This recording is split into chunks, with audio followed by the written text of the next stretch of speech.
Mutual Broadcasting System presents the first of a series of new and unusual dramatic programs written and directed by Willis Cooper and featuring Ernest Chappell.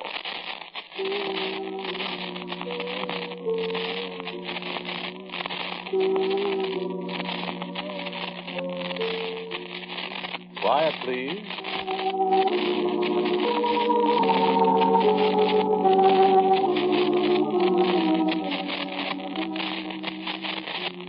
Quiet, please. Like 5,800 feet above sea level. A little house, maybe 20 feet long, 15 feet wide. It's made of corrugated iron sheets with a high peaked roof. It sort of hangs over the edge of the mountaintop, with nothing but the spikes of pine trees stretching all the way down to Pasadena, better than a mile below you.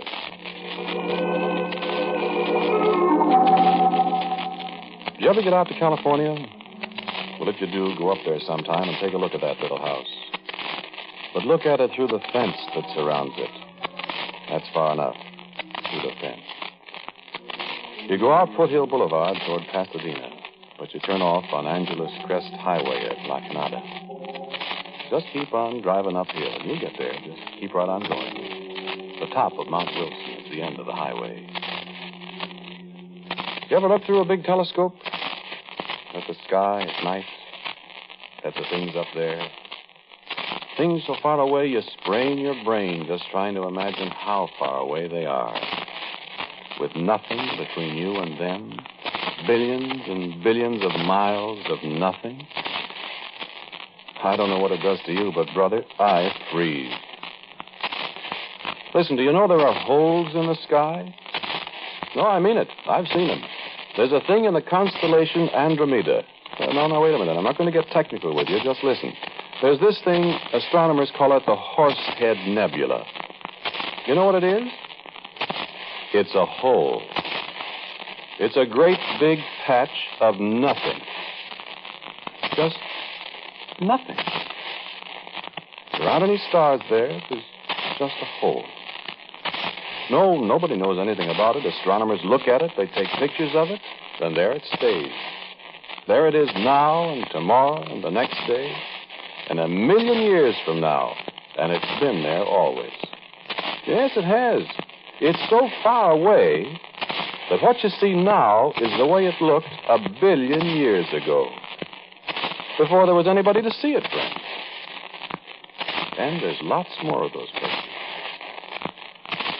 So what's all this got to do with a little house up on top Mount Wilson?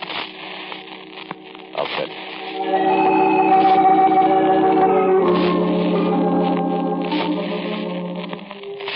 This was quite some time ago. I'd been living in California, see, for several years. I had a couple of bucks, had a nice little place near Venice. That was before the valley got to be so popular with movie people, radio comics, people like that. And it wasn't bad living alone, waking up in the middle of the night hearing the Southern Pacific lark whistle for a crossing out around Chatsworth, listening to a dog howling way out across the valley, going back to sleep. I don't get back to sleep so easy these days. Well, these people from Cleveland were out there, Aldo Minucci and Hugh Grant. We used to be great friends, Aldo and Hugh and I, so nothing would do but they'd come to stay with me. Well, it was all right. I had a Dodge convertible. The boys got quite a kick out of California. That's how we came to go up to Mount Wilson that day. Aldo and Hugh had been, looking around for odd places. They had some ideas. So one day we were having breakfast, and they were looking at an automobile club bulletin. Aldo said, let's go to Mount Wilson. So we did. I'd been up there once before. You know how it is in California. I knew everything. Well, I thought I knew everything. I found out different. We were inside the big dome where the 100-inch telescope is. It's like being inside a giant's watch. The telescope is in the middle, a big spidery framework with ladders climbing all over it up under this dome. The tourists stand on the kind of a catwalk around the edge while the astronomer explains as much as he thinks the apple knockers will understand. There was just a few of us that day standing close to the little kind of pulpit, listening with our mouths open. Yeah, it is like a pulpit. I got to thinking that day how the astronomer looked like a priest up there. A nice old white-haired fellow like a priest. And I was thinking he was talking about the heavens, too. I'd seen it all before, but my mouth was as wide open as Hugh's and Aldo's. And the Earth is moving through space, too. It moves around the sun at the rate of about 18.5 miles per second. So therefore, you see, we must, in order to keep this telescope focused accurately on the celestial objects we are observing, neutralize those motors mechanically. The telescope itself, as you will observe, is controllable in any direction by this motor. Watch the different stations. Notice the motion of the telescope. And the final movement, the rotation of the entire dome exactly synchronized with the speed of the Earth through space.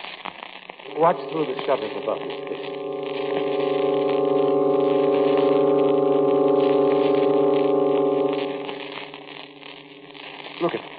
Look at Ross. Yeah, I see. Look outside. We ain't moving. The sky's gone by. Look at you. I see it. It's an optical illusion, Aldo. No, it's not an optical illusion. In relation to space, this spot we are on is standing still. Through these motions here in the dome, the mirror of the telescope is kept aimed exactly at one spot far out in space. What's space, mister? It's nothing. What about the air? There are a few miles of air, my friend, and then nothing. Huh. Oh, stars. Yes, stars. And the places where there are no stars.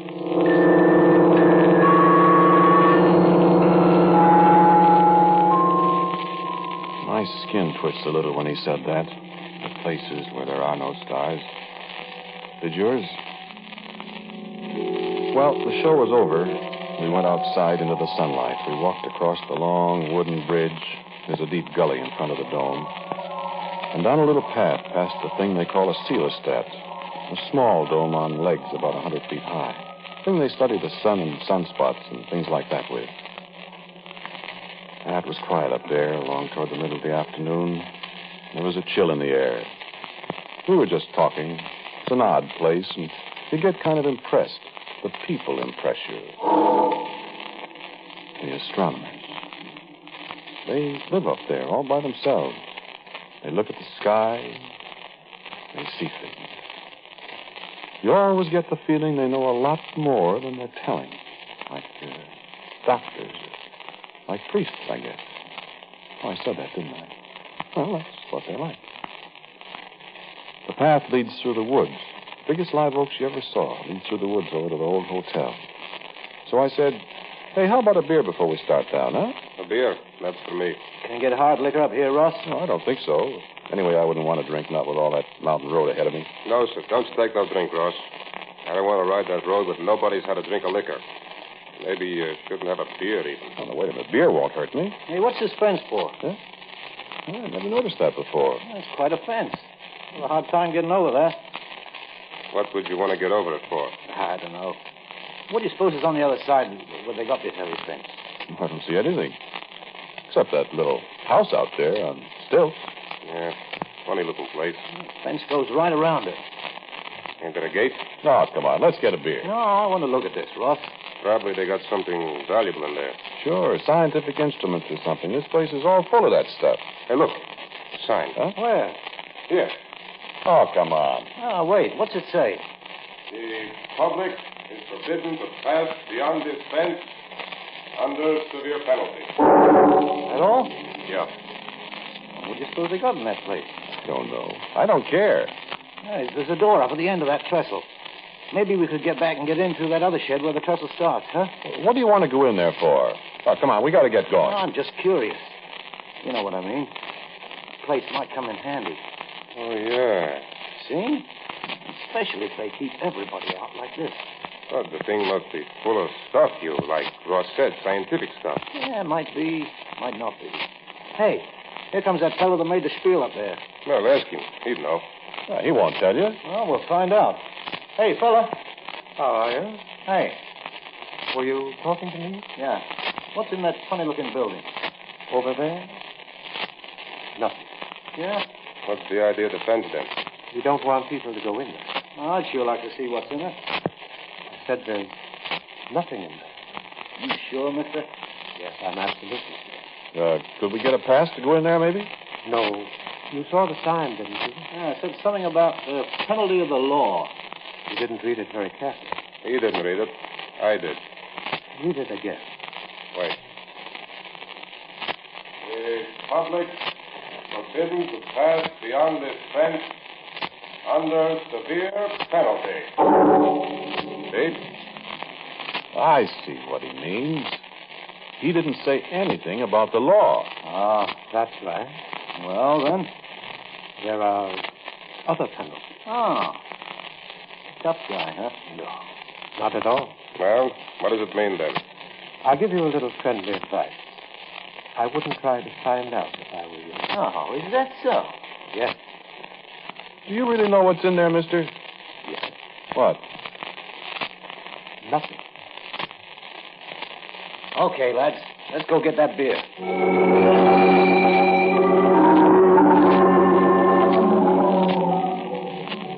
Well, of course, you know what was up. You're way ahead of me. My Cleveland pals weren't in California just for a vacation. There was a bank I'd had my eye on for a while out in Pacific Palisades.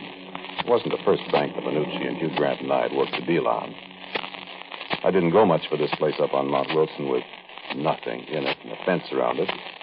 Aldo and Hugh, well, after all, could you find a better place to stash away some dough? Nobody could get in, they said. And if we could... Well, so I bought the idea finally. And to make a long story short, we took, I think it was $53,000 out of the bank. 53, 54. Now, what's the difference? It's all gone now.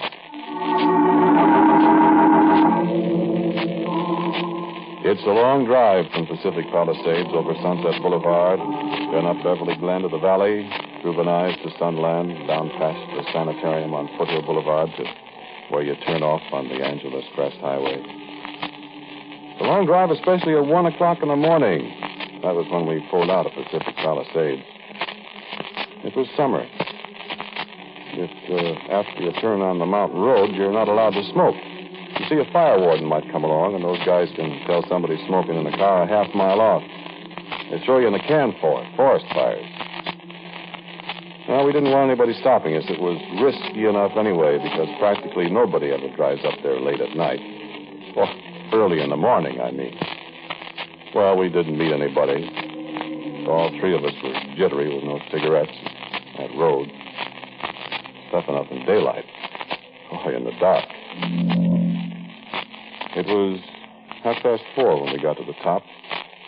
The hotel was dark. Cabins were dark. But the sky. It was just like soft with stars. Why, you could pretty near reach up and touch it. I remember the old guy in the 100-inch dome. Nothing between us and the stars. And down below, well, if you've ever been up there at night, you know what I mean.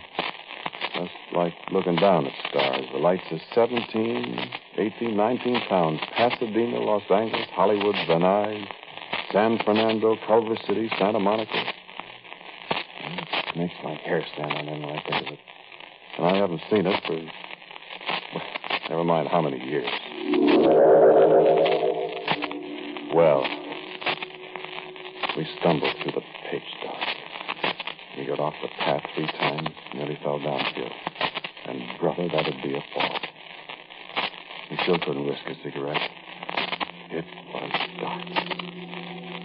Hugh Grant was in front, then me, then Aldo. We each had briefcases. Hugh had a pair of those big spring wire cutters that'll go through a steel cable. All of a sudden, he bumped into the fence. Ouch. What's the matter? The fence. Hey, where are you?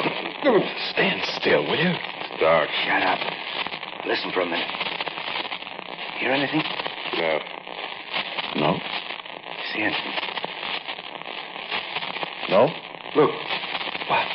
the dome over there. You see somebody? No. Them two big windows up there. With that big round dome looks like somebody watching us. Sure does. No, cut it out. I'm going to try the fence with the cutters. Want the flashlight? You chump. No. I wish we... What? Nah, forget it. I just don't like that place. Now, get out of the way. Want some help, you? Just keep out of the way. Wait. Hear anything? Well, that wire made enough noise to... All right. I'll try another strand. Now, see if you can slide under there, one of you. Me. No, can't make it yet. I'll try another. Now, look out for your arm there. Now try. Wait till I take off my coat. All right, now, let's see. Oh, how about it? He's through. All right, go ahead. Me? You. All right. Cut another strand, you. Now, make it now. Yes, sir. Yeah. Where are you, Aldo? Right here. Come on, Joe. Hey, slide the briefcases through first. Coming up. Got him. Got it. Here I come. All set? All set. I'm all set. I'm as all set as I ever will be, I figure. I don't like any part of this place. I don't like the dark. I don't like the stars up above us. I don't like the lights down below. I don't like the silence. I don't like climbing around the top of a mountain with nothing under me but thin air for a mile or more. All I can hear is you and Aldo in front of me, cracking through the weeds, cursing when one of them whacks a shin against a sharp rock. All I can see is two black shapes in front of me. The blacker shape, that's the building, the little house with nothing in it. Aldo and Hugh are panting. 6,800 feet, you know. Your breath is pretty short. It's tough going, especially when you're dragging a briefcase full of money, too. You're scared and sweating and tired. And then all of a sudden, we're under the building, alongside one of the struts that hold up the little trestle. Boost me up, Aldo. Aldo boosted him up. He was a little guy. He's spry. Not sprier than I am up there a mile in the air, and I guess he's not as scared as I am. So I look up, and he's sprawling on the trestle with 9 million stars behind him, reaching down to me. Grab my hand, Ross. I scrambled up. I never know how I made it either. There we are, and in a second, Aldo's up there with us. Now, keep quiet a minute and rest. I'm knocked out. Yeah. You hear anything, Joe? Just the wind. Ross. No, I thought I heard something. Guess it's just the wind. Listen. It's the wind. Well? So we stood up. So Hugh walked the rest of the way down the little trestle. We followed him, stumbling over the planks, and there was the door. We rattled the bar on it. It was padlocked. So Hugh took the big cutters and he wrenched away at the bar. We shivered there in the cold, waiting to see if anybody heard us. There wasn't a sound. So Hugh tried again. And the bar fell off. We kept still for another minute. And then... Open the door.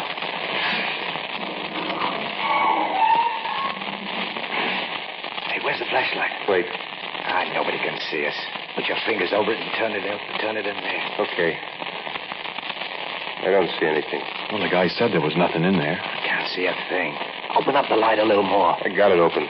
So black in there. There's something the matter with the light. Oh, there ain't. Look. Turn that light off me. Well, look now when I shine it inside.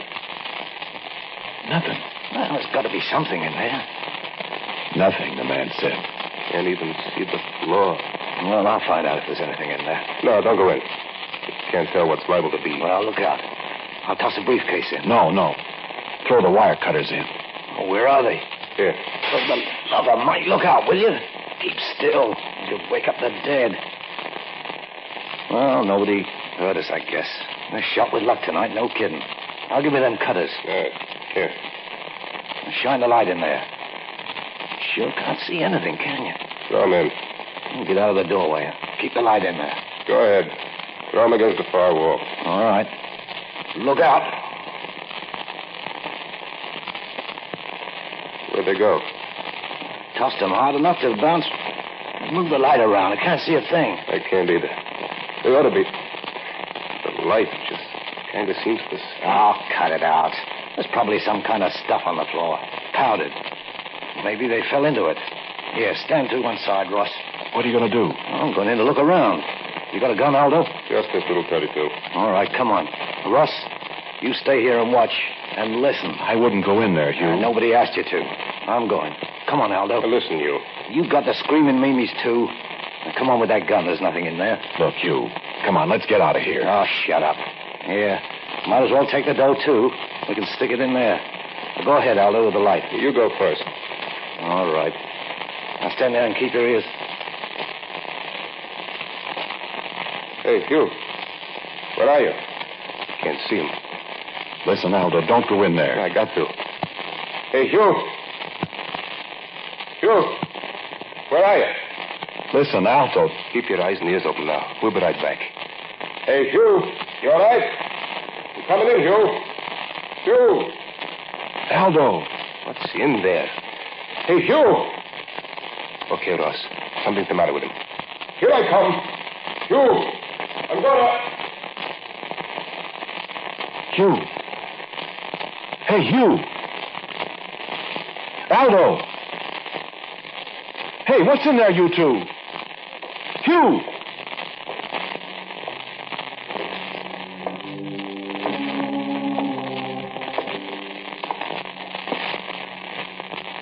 I can see you. You can stand up now. They won't come out, I assure you.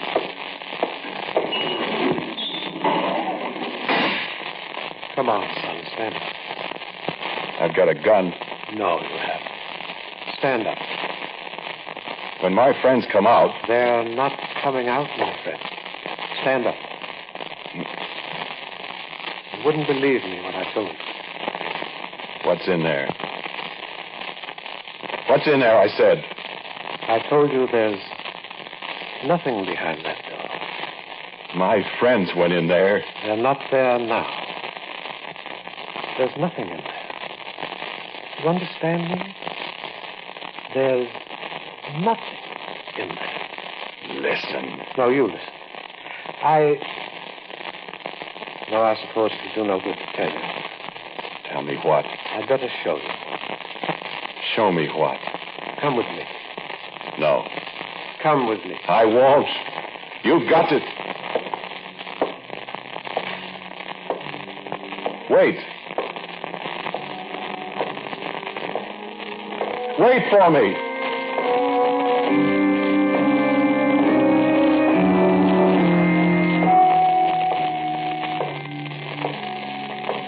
Across the little trestle, away from the door, he closed on my friends. Through another door. Into a long shed in the dark. And I was glad I couldn't see the stars. Out another door at the end of the shed. Down the path past the Celestat and reaching up into the sky, shining in the starlight, looking like one of those visitors from Mars you heard about on the radio. Across the little wooden bridge with the two eyes of the 100-inch dome staring down at me and a cold wind coming up the other side of the mountain. And up the ramp and into the dome itself.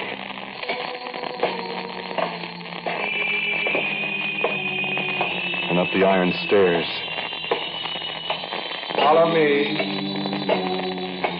A little yellow light at the head of the stairs and then out on the catwalk in the dark with the floor 40 feet below us. Up another ladder. My legs are getting tired. Up. Follow me. Up another dizzy ladder. And another. and across another spidery walk. Here, sit in this seat. I can't speak. My throat is dry. My legs are trembling. I'm icy cold in that great dome out far above the floor. I can't tell you. Sit still. You won't fall. Sit still, I said. You'll have to be sure. Wait. Magnetic declination. You can look now. Look. At what? Look through the telescope. No. Look, son. What do you see? Stars. Millions of stars. Wait.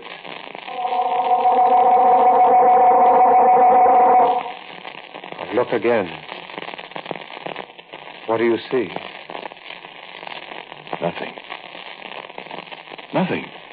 What?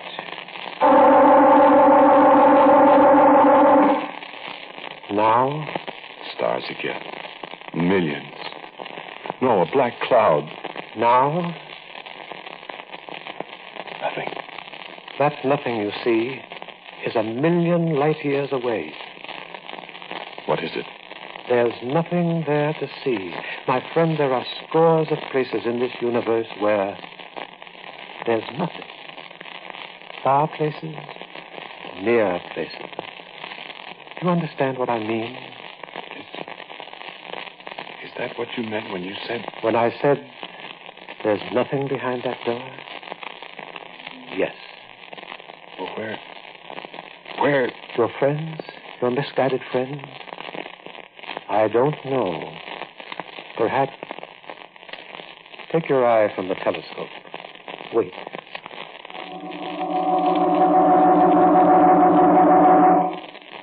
Look now, if you dare. Well, what? Look.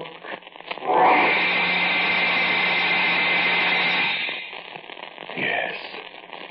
You guess what I saw. You guess what I saw clawing through black clouds of nothing. You guess what eyes I saw. I saw nothing.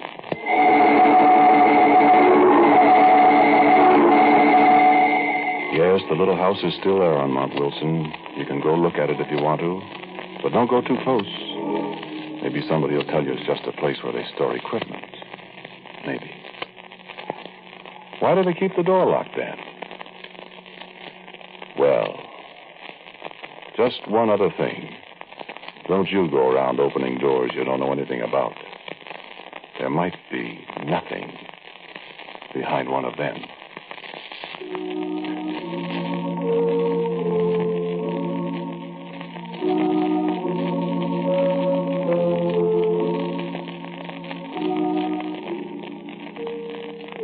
You've just heard Quiet Please, which is written and directed by Willis Cooper. The man who talked to you is Ernest Chappell. And the man who played Aldo Minucci is Martin Lawrence. Pat O'Malley was Hugh Grant and James Van Dyke, the astronomer. The music was composed and played by Gene Perazzo. And now for a word about Quiet Please for next week, here is our writer-producer, Willis Cooper. Bill? I've written what I think is an exciting and unusual love story for next week, Chappie. We'll welcome as our guest the charming star of stage and radio, Claudia Morgan. Quiet Please for next week is entitled, I've Been Looking for You. Until next week, then, quietly yours, Ernest Chappell.